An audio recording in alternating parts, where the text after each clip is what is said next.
사람들과의 대화에서 중요한 것을 사람들은 설득하는 것, 아주 그것을 중요하다라고 생각을 해요. 자기의 주장을 이 사람에게 설득시켜서 이제 그 부분을 이제 납득하도록, 수용하도록. 그래서 이 세일즈맨들 같은 경우는 어떤 그 설득의 심리야. 어떤 그 설득에 관한 그 주제에 관한 책들을 참 많이 읽죠. 근데 보면 사람들이 쉽게 설득이 되던가요? 아니, 우리 자신을 한번 생각해 보는 거죠. 누군가 얘기할 때 쉽게 설득이 되던가요? 설득된다기보다는 어떤 부분이 강하냐면 그냥 져주는 경우, 또 그 자리를 또 모면하기 위해서 그냥 그런 척 하는 경우, 참 그런 경우들이 더 많은 것 같아요.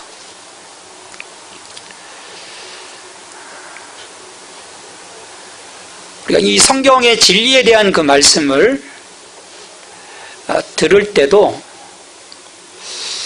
이 말씀을 가지고 과연 설득하는 것일까?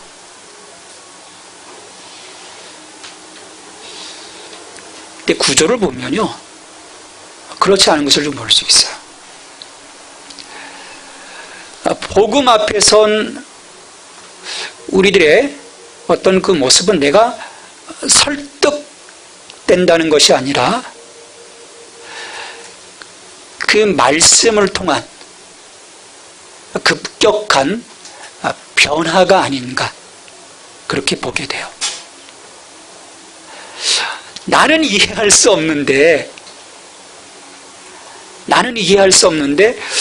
뭔가 어떤 그 강한 그 힘이 나의 그 패러다임을 바꿔주시는 것.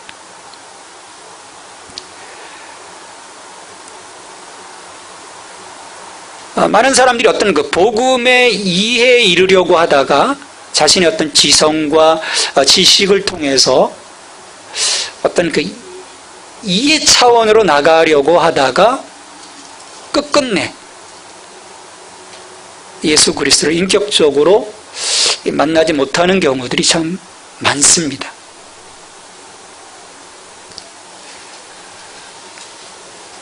이 과정에서의 우리의 변화의 주체는요, 우리가 지난 2주간 함께 말씀을 나누었지만요, 성령님이세요. 예수님께서도 그렇게 말씀을 하셨죠. 성령님이 임하셨을 때 우리 안에 복음에 대한 깨달음이 있을 것이다. 제자들에게 성령이 너희들로 하여금 알게 하실 것이다 라고 말씀을 하셨죠. 자, 오순절 마가의 다락방에서 그 예수님께서 말씀하신 대로 그 약속을 기다리면서 성령님의 그 임재를 경험하게 되고요, 그들이 권능을 받게 되고 난곳방언으로 그 제자들이 하나님 나라 복음을 이야기하게 돼요. 자, 그런데 그런 과정 속에서 사람들의 그 반응은 놀람과 함께 저들이 미쳤다, 새술에 취했다, 횡설수설한다라는 거죠. 그런 그 조롱 섞인 그런 그 반응들을 받게 돼요. 근데 여기에 놀라운 변화가 있습니다. 사도들과 제자들 안에 성령님 때문에 먼저 놀라운 변화가 일어난 것을 볼 수 있어요.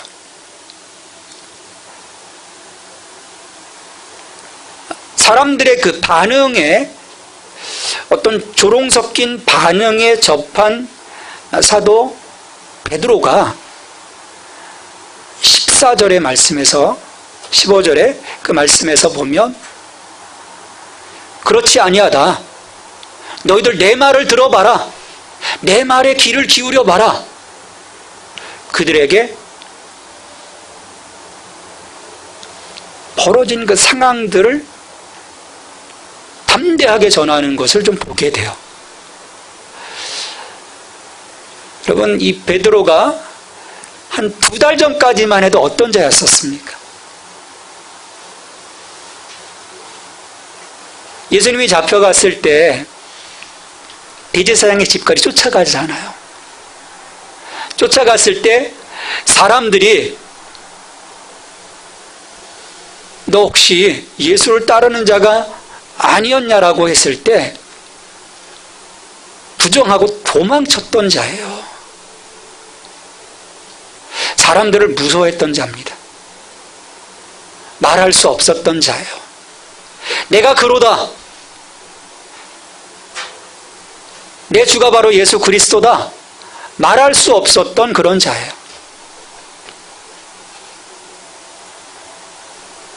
더 이상 주저하지 않고요. 더 이상 부인하지 아니하고 주신 예수 그리스도에 대해서 사람들에게 선포하기 시작하는 것이죠.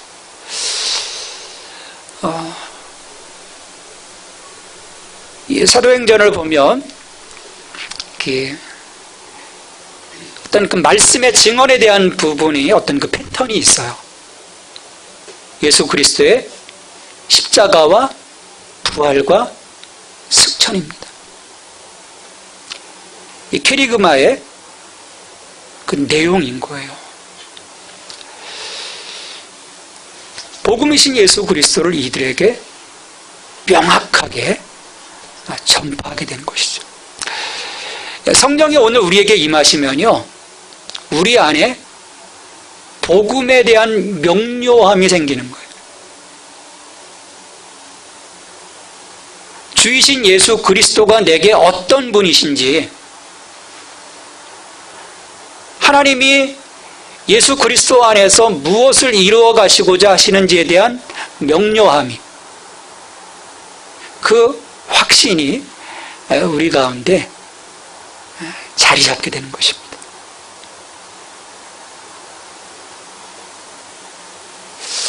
내가 무엇을 말해야 되나? 내가 무엇을 전해야 하나? 걱정할 이유가 없다는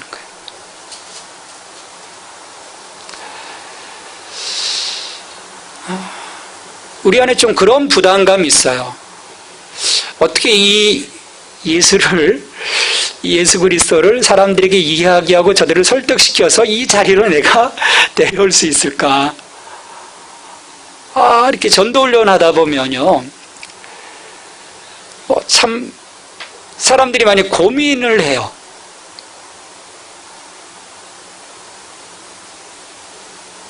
그리고 할 수 있을까?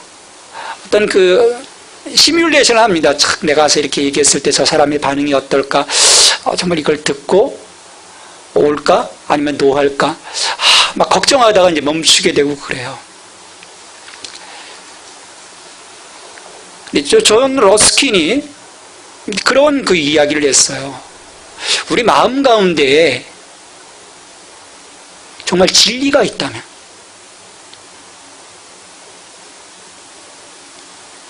내 자신의 어떤 설득력에 대한 것을 걱정할 필요가 없다라고 얘기를 했어요. 진리가 사람들 속에 들어가는 것이지 내가 사람들을 설득하는 것이 아니라는 거죠. 복음의 명료함을 가지고요, 나아가서 그 말씀을 증언하는 것입니다. 그러니까 사람들의 이 완악한 마음 속에 말씀을 던져놓는 거예요. 베드로는 수많은 사람들이 모인 그 자리 가운데 복음이신 예수 그리스도를 선포한 것입니다. 그들에게 일어난 그 현상, 그 오순절 성령 강림의 사건이 기이한 사건이 아니라 이미 오래전 구약의 예언자 요엘을 통해서 약속하신, 말세에 모든 사람들에게 성령을 부어주시겠다고 하시는 예수 그리스도의 약속임을 선포를 합니다. 그리고 주의 이름을 부르는 모든 자들이 구원을 받을 것이다 라고 선포를 해요.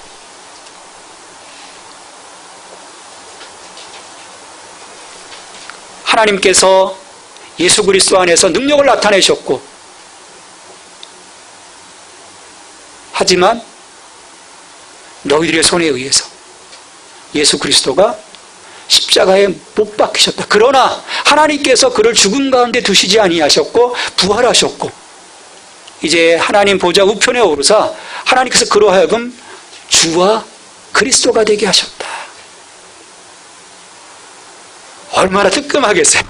너희 손에 의해서 이 예수 그리스도가 못 박혔지만, 이 베드로의 마음속에요, 그 이전에 감히 말하지 못했던 그 담대함을 가지고 복음을 던져놓는 거예요.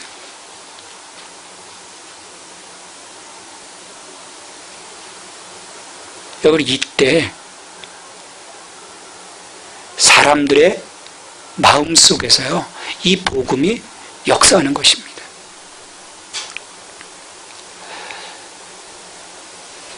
사람들은 결코 우리의 언변을 통해서 설득되어지는 것이 아닙니다. 복음의 능력이에요. 복음의 능력이십니다. 캐리그마의 능력인 거예요. 말씀의 증언의 능력. 여러분, 이때 어떤 현상이 일어날까요? 자, 37절 말씀을 보시죠. 37절 말씀 같이 읽겠습니다. 그들이 이 말을 듣고 마음에 찔려 베드로와 다른 사도에게 물어 이르되, 형제들아, 우리가 어찌할꼬 하거늘. 여러분, 이게 진리신 예수 그리스도를 직면한 사람들의 반응인 거예요. 내가 설득하고자 이 말 저 말로 사람들의 그 마음을 어떻게 감동시키는 것이 아니라 복음의 날 것으로, 저들이 설득될 것인지 설득당하지 않을 것인지 상관없이 이 복음의 날 것으로 사람들에게 선포했을 때, 이 캐리그마로 사람들에게 던져 넣어줬을 때, 사람들은요 반응하는 거예요. 우리가 어찌할꼬, 스스로 자기 자신을 향한 질문을 던지는 것이죠. 이 독일어 가운데 안페시퉁이라고 하는 단어가 있어요. 안페시퉁. 약간 그 법적인 용어더라고요. 찾아보니까 쟁송, 이의제기. 그러니까 뭔가 그 문제 있음을 들춰내는 건데요. 좀 더 어떤 그 의미적으로 보면, 복음이 내게 들어와 나의 삶에 갖고 있는 그 죄와 문제들을 들춰내는 거예요. 또 봐라, 말씀이 들어와서 그 말씀이 나를 힘입어서 지금 죄 가운데 있는, 패역함 가운데 있는, 문제 가운데 있는, 어둠 가운데 있는, 사망 가운데 있는 나를 이게 뭐지? 마음의 찔림인 거예요.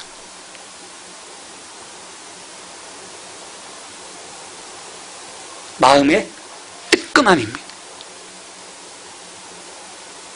여러분, 그때요, 우리의 그 완악한 외벽에 금이 가는 거예요. 여러분, 이게 말씀의 능력입니다. 이게 말씀의 능력이에요. 우리의 삶이요, 굉장히 단단한 외곽으로 둘러싸여 있습니다. 우리가 살아오면서 경험한 어떤 경험치, 또 지식의 어떤 그 무게,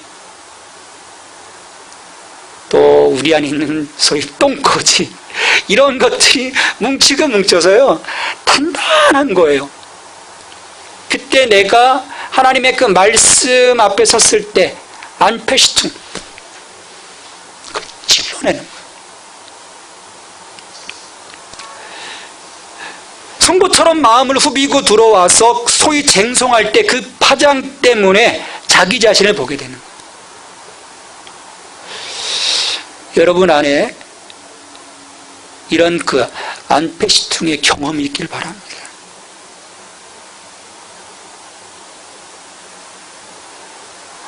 그래야 나를 보게 돼요. 제 가운데 있는 나, 어둠 가운데 있는 나, 그런 안페시퉁의 경험을 행할 때 내가 어찌해야 합니까? 라고 손들고 나오게 되는 거예요.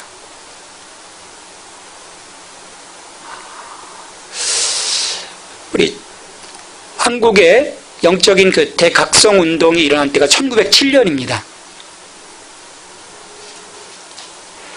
1907년 이 하나님의 그 말씀의 역사심을 통해서 사람들 안에 이 안페시퉁의 경험이 일어나는 거예요.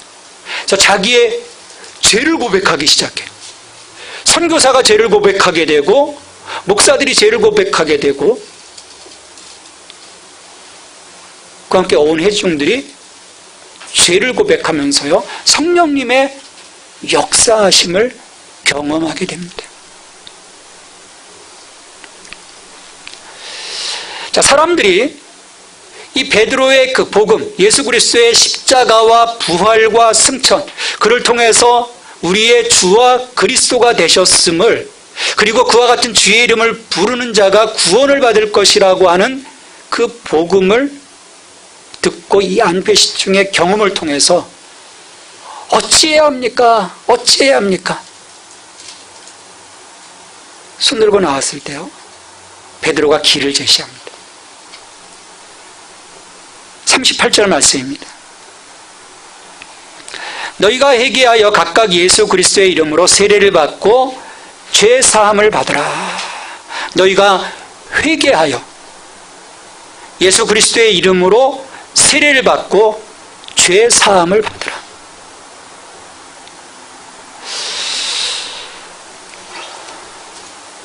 진정한 회개입니다. 우리의 변화는요 하나님의 그 말씀, 복음이신 예수 그리스도를 내가 듣고 그 말씀의 능력을 통해서 내가 깨닫고 회개하는 것입니다. 요즘 이 교회 안에서요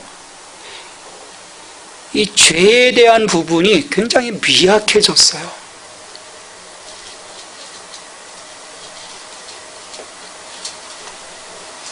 어떤 그 말씀을 통해서 내가 나 자신을 바라보고 하나님 앞에 내가 어찌해야 합니까? 무릎 꿇는 것보다는요 그냥 면죄부 받듯이, 그 옛날 중세교회에 면죄부, 이 면죄부 받듯이 우리가 하나님 앞에 회개하고 있다는 거예요. 그리고 또 다시 돌아가고 또 회개하고 또 뭔가 부족하게 살고 또 회개하고.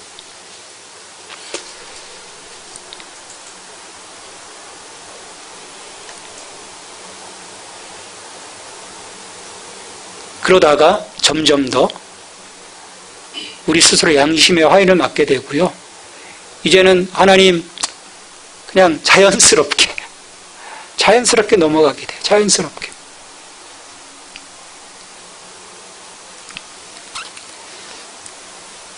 내가 지금 그와 같은 삶을 살아가고 있지는 않는지, 내가 복음이신 예수 그리스도 앞에 있다고 하면서도 매 순간순간마다 그 말씀 앞에서 나를 바라보면서 끊임없이 무릎 꿇고 살아가는 진정한 그리스도인의 삶을 내가 거부하고 있지는 않는지,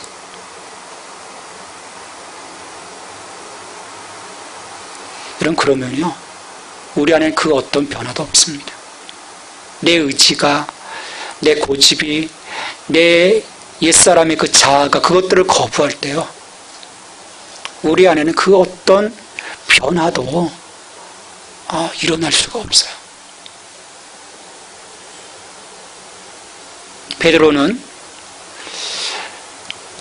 우리가 어찌할꼬 외치는 자들을 향해서 내가 회개하라고 외치고 있어요. 그리고 각각 예수 그리스도의 이름으로 세례를 받으라. 그리고 죄 사함을 받으라.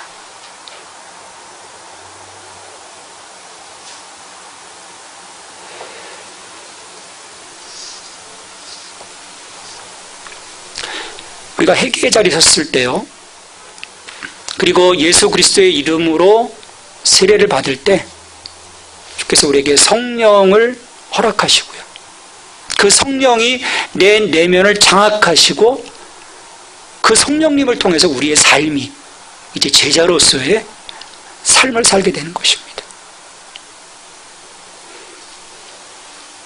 이해 차원으로 하나님 나라를 바라보는 것이 아니라 그냥 그것이 나의 삶으로 다가오게 되는 것이죠. 우리는 끊임없이 하나님을 이해하려고 합니다. 알아보려고 해요.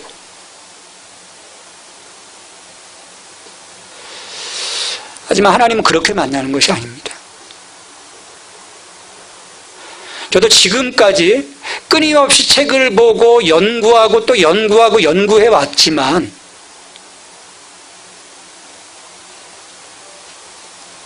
물론 지식은 들음에서 나는 것이지만, 믿음은 들음에서 나는 것이지만, 우리가 하나님 앞에 직면하는 그 상황 없이는 우리가 하나님을 진정 깨닫지 못하고요, 우리의 변화는 어설픈 변화로 끝날 수밖에 없는 것입니다.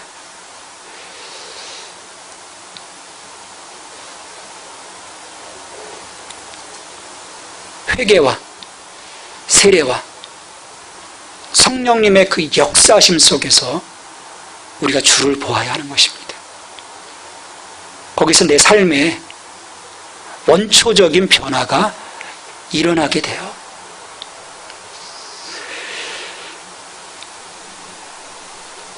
자, 이렇게 하나님이 우리에게 성령을 부어주신 그 목적은 여기에 있는 것입니다.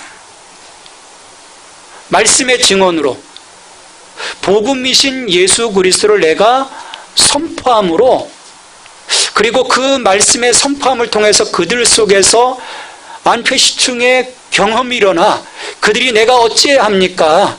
손들게 나오게 함으로써 그들이 예수의 이름으로 세례를 받고 죄사함의 은총을 통해서 또 다른 제자로 살아가도록 부르시는 그 도구로 우리를 삼기 위해 성령님의 기름 부으심이 있었던 것이죠. 우리가 다른 것에 속지 말아야 합니다.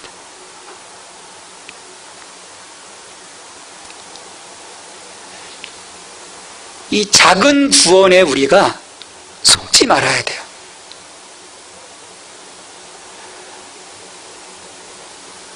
많은 사람들이요, 이 작은 구원에 연연해 하고 있습니다. 여러분, 작은 구원이 뭐겠습니까?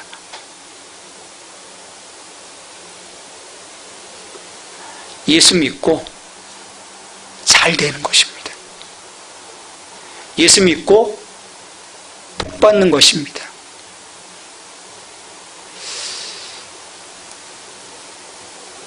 믿음으로의 초청은 이 작은 구원이 목적이 아닌 것이거든요.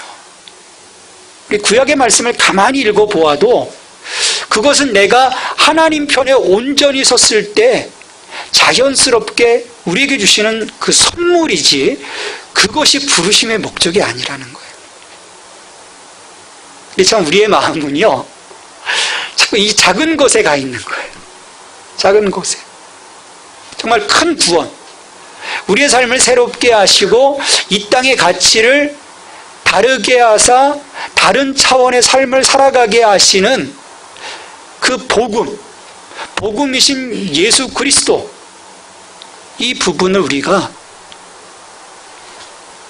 사람들에게 담대하게 증언하지 못한다라는 거예요. 근데 오늘 이 말씀에서도 보면요, 아주 중요한 부분이 있어요. 자, 사람들이 그 말씀을 받았다라고 했어요. 이해했다라고 하지 않았습니다. 말씀을 받은 거예요. 우리가 말씀을 선포했을 때, 우리가 듣든지 아니 듣든지 말씀을 선포했을 때 받는 사람이 있는 것입니다. 여기 지금 수많은 사람이 있었는데 받는 사람이 있었어요. 자그마치 그것도 몇 명이? 3,000명이 그 말씀을 받고 회개하고 예수 그리스도의 이름으로 세례를 받습니다. 그날에 3,000명의 성도가 더했다라고 얘기를 해요. 그 놀라운 변화인 것입니다. 우리가 이루어가는 것이 아니에요. 내 안에 들어와 성령님이 나를 변화시키시고 나를 통해서 큰 구원이신 예수 그리스도 복음의 그 캐리그마가 사람들에게 던져지고 또 그 말씀을 받는 사람들 안에 회개의 역사가 일어나고 예수 그리스도 이름으로 세례를 받고 구원에 이르러 성도로서의 삶을 살아나가는 하나님 나라 확장의 역사가 우리의 말씀을 증언하는 그 자리 가운데서 일어나게 된다는 거예요. 이게 오늘 성령 안에서 우리에게 주시는 놀라운 변화의 역사입니다.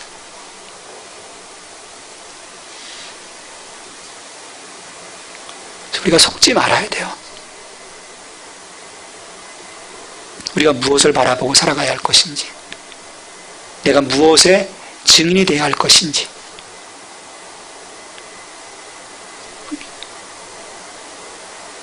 세상의 것에 만족한 삶이 아니라, 여러분, 이건 당연히 하나님이 우리에게 주십니다.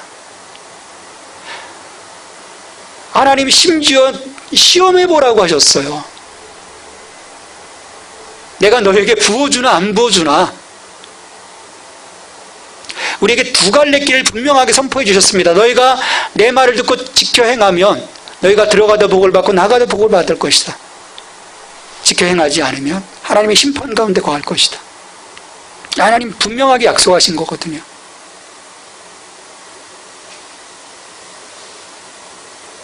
하나님의 은혜 가운데 우리에게 주시는 삶의 그 선물들, 그것보다는 오늘 우리의 삶을 원초적으로 이끌어 가시는 하나님의 그 역사하심에 우리가 주목할 수 있게 되길 바랍니다. 2017년 우리 안에 여전히 문제는 있습니다. 국가적인 문제도 있고 또 우리 개인의 문제도 실은 산적해 있어요. 여기 지금 평안하신 분, 모든 것이 잘 되시는 분, 난 완전 오케이. 여러분 그렇습니까? 그렇다면 여러분 행복하신 거예요. 그럼 내가 그렇지 못하다면 행복하지 못한 것입니까? 그렇지 않습니다. 성령님이 오늘 나와 함께 하시고 그 성령님이 나와 함께 하심 속에 세상 끝날까지 내가 너희와 함께 하시겠다고 하시는 그 예수님의 말씀하심이 자리 잡고 있습니다. 내가 그분을 의지해서 오늘 나의 삶에 변화를 이루어가며 보다 더 성숙한 그 믿음의 삶을 살아가고 또 복음의 증인으로서의 삶을 살아감을 통해서 이 패역한 세대에 하나님의 나라가 뒤덮여지는 놀라운 역사가 오늘 우리를 통해서 이루어질 수 있게 되길 바랍니다. 무엇을 통해서 사람들이 변화하겠습니까? 진리이신 예수 그리스도이십니다. 복음이신 예수 그리스도이십니다. 그리고 그 복음을 깨닫게 하시는 성령님의 역사하심입니다. 우리는 오늘도 그냥 도구로 살아가는 것입니다. 내가 설득하는 것이 아닙니다. 베드로처럼, 사도처럼 거리로 나아가, 내 삶의 자리로 나아가 내가 모시고 있는 예수 그리스도, 그분을 증언하면 되는 것입니다. 그러면 그 중에 말씀을 받는 자들이 회개하고 돌아오는 거예요. 그 복음의 그 열매의 기쁨이 2017년 여러분들 속에 넘칠 수 있기를 주님의 이름으로 축원합니다. 하나님 감사합니다. 오늘 우리의 삶이 복음의 증언자가 되어서 그 복음을 선포하며 나갈 수 있는 저희들이 되게 하여 주시옵소서. 예수 믿는다고 하지만, 예배 생활을 한다고 하지만 여전히 세상의 가치와 영역에서 그 작은 번영에 연연해하며 저희들 살아가고 있지 않는지요. 우리가 성령을 받았다면 이제 다른 것이 아닌 복음의 증인으로 살아갈 수 있는, 그래서 그 안에서 이루어 가시는 그 하나님의 놀라운 능력의 역사들을 우리가 경험할 수 있도록, 또 우리의 삶의 자리에서도 이 복음이신 예수 그리스도 때문에 놀라운 변화가 일어날 수 있는, 그래서 더욱더 제자로서의 삶을 살아가기에 힘쓴 저희들이 될 수 있도록 주님 역사하여 주시옵소서. 이 모든 간구를 예수 그리스도의 이름으로 기도하옵나이다. 아멘.